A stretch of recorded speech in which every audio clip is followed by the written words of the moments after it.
Hello, good morning, my friends, for one more reading of the Spirit's book. We are at part 7, and I hope you've been liking it so far as much as I do. Well, okay, continuing. Part 7. For many people, opposition from the institutions of higher learning represents, if not actual evidence, at least a strong argument challenging the doctrine. We are not among those who would clamor against these scholars, lest we be regarded as disrespectful of their erudition. On the contrary, we hold them in great esteem and would be greatly honored to be numbered among them. Their opinion, however, does not represent an irrefutable judgment in every circumstance. When science goes beyond the material observation of phenomena and attempts to appraise and explain them, the field opens wide for scientists to make speculations. They build their own little theories, hope to see them prevail, and fiercely defend their veracity. Don't we see every day the most contradictory opinions being proposed, rejected, and repealed as absurd errors, only to be proclaimed later as incontestable truths? The facts are the sole criteria for judgment, the incontestable line of reasoning. In the absence of facts, skepticism is the position taken by the wise. Scholars' opinions on topics they have researched fully are justifiably believable because their knowledge about them is broader and better than that of common folk. However, when it comes to new principles and unknown matters, their way of looking at them is nothing more than hypothetical, and they always observe them in the light of their own prejudices. One could perhaps safely state that scholars are possessed of even more prejudices than other persons, due to their natural propensity for subjecting everything to the point of view of their own particular area of knowledge.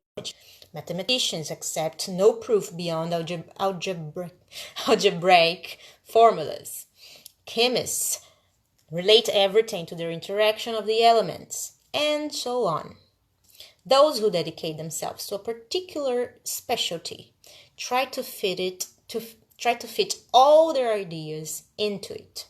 However, draw them away from their area of expertise, and they almost always talk nonsense because they submit everything to their own point of view. A very common human weakness. I will gladly and confidently consult a chemist concerning a question of elemental analysis, a physicist concerning the power of electricity, and an engineer concerning motive power.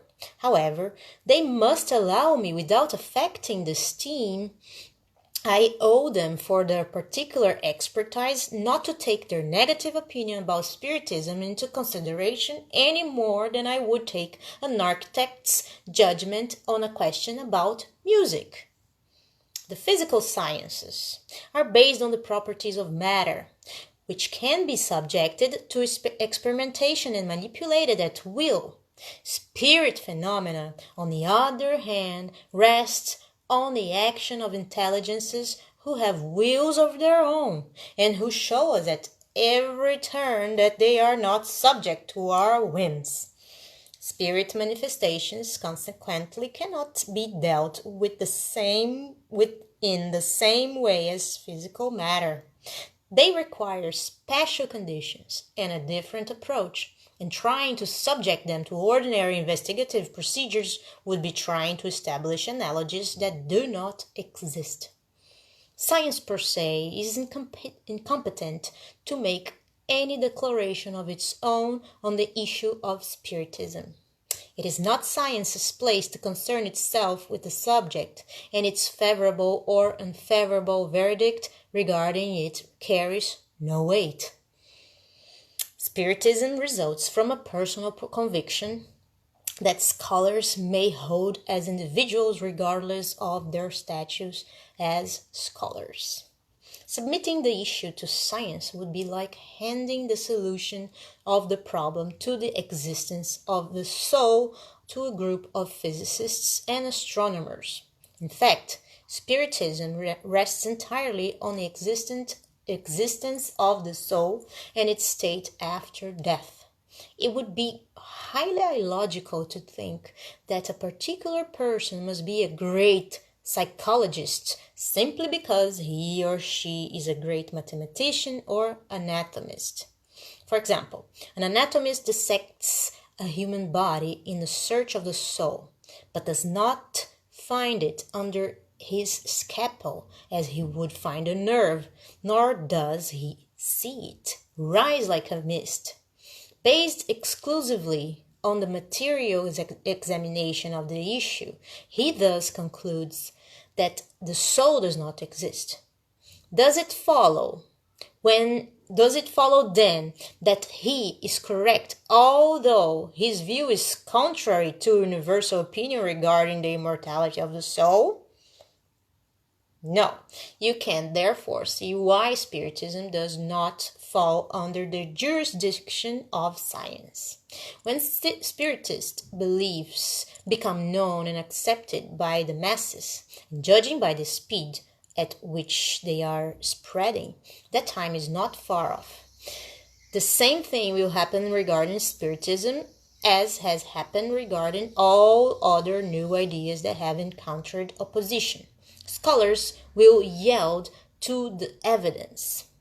One by one, they will accept Spiritist beliefs by necessity, but until then it would be premature to distract them from their specialized endeavors in order to compel them to occupy themselves with a foreign matter that is neither within their prerogatives nor contained in their theories. Meanwhile, those who take a negative state without a prior, in-depth study of the issue and who ridicule those who do not agree with their opinion forget that the same has happened regarding the majority of the great discoveries that have honored humankind. They risk seeing their names added to the list of illustrious deniers of new ideas and inscribed alongside the names of the erudite assembly which in 1752 laughed uproariously at Franklin's paper on lightning rods, considering it unworthy of mention among the subjects to be discussed. Or the names of that other group that caused France to lose its advantage in steam-powered navigation by declaring Fulton's theory an impracticable dream. Nevertheless, both issues were within the scope of science. If those assemblies, comprised of the greatest scholars in the world, had only contempt and sarcasm for ideas which they did not yet understand, but which would revolutionize science, customs, and industry a few years later, what hope is there that an issue completely foreign to their endeavors might be received any better?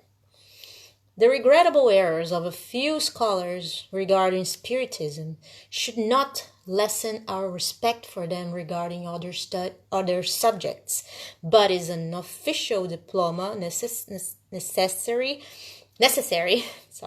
for common sense. Are there only fools and simpletons outside academic halls? Let us take a survey of the followers of the Spiritist doctrine to determine if among them there are only uneducated persons, and if the huge number of individuals of merit who have embraced it would justify relegating it to the realm of simple superstition. The character and learning of such individuals authorize us to state that if they affirm it, there must at least be something to it. We repeat once more that If the phenomena with which we are concerning ourselves had been restricted to the mechanical movement of objects, research into their physical cause would indeed be within the realm of science. However, since they involve manifestations outside the sphere of human laws and cannot be explained neither by numbers or by mechanical forces, they are therefore outside the competence of physical science.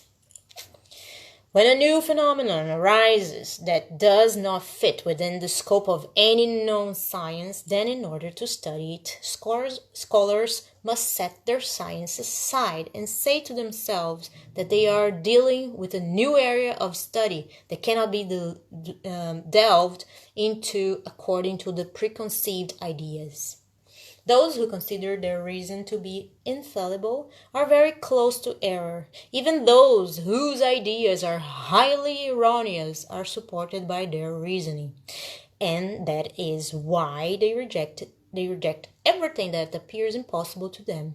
Those who yesterday rejected the admirable discoveries that humanity is proud of today also followed their own judgment in doing so. What we call reason is almost always masked pride. And those who believe they are infallible place themselves on a par with God.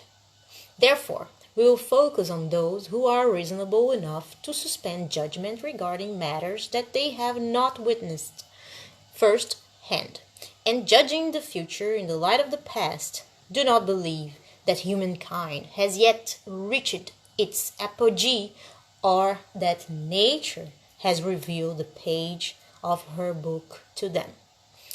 Number 8. We would add that the study of a doctrine like Spiritism, which suddenly unveils such new and grand revelations, can only be profitably pursued by serious, persevering, and open-minded individuals animated by a firm and sincere desire to arrive at a result. This qualification does not include those who lightly make a priori judgments without having observed everything, and who neglect pursuing their examination of the doctrine with the necessary continuity, regularity, and concentration of thought. Nor does it include those who, in order not to diminish their reputation as individuals of genius, endeavor to find something to ridicule in the most serious matters that are studied by individuals whose knowledge, character, and convictions deserve the respect of all who pride themselves on their social graces. Let those who do not deem the facts worthy of their attention abstain. No one intends to violate their beliefs. For their part, however, they should respect the beliefs of others.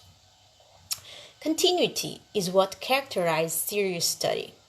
Thus, should we wonder at not receiving proper responses to questions that are serious in nature but asked at random and abruptly in the midst of a bundle of other nonsensical ones?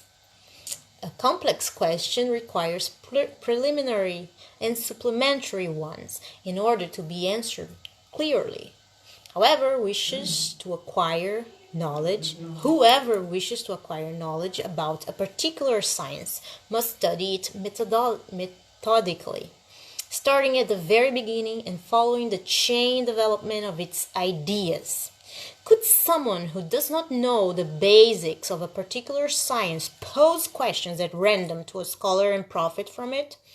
Could a well-intentioned scholar even give satisfactory responses to such a person? Such out-of-context responses would necessarily be incomplete and might therefore be nearly unintelligible, or they might even seem absurd and contradictory. The same applies regarding our relationships with spirits.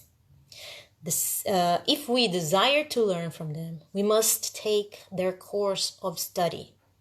However, just as we do in our own schools, we must choose our teachers and then work diligently.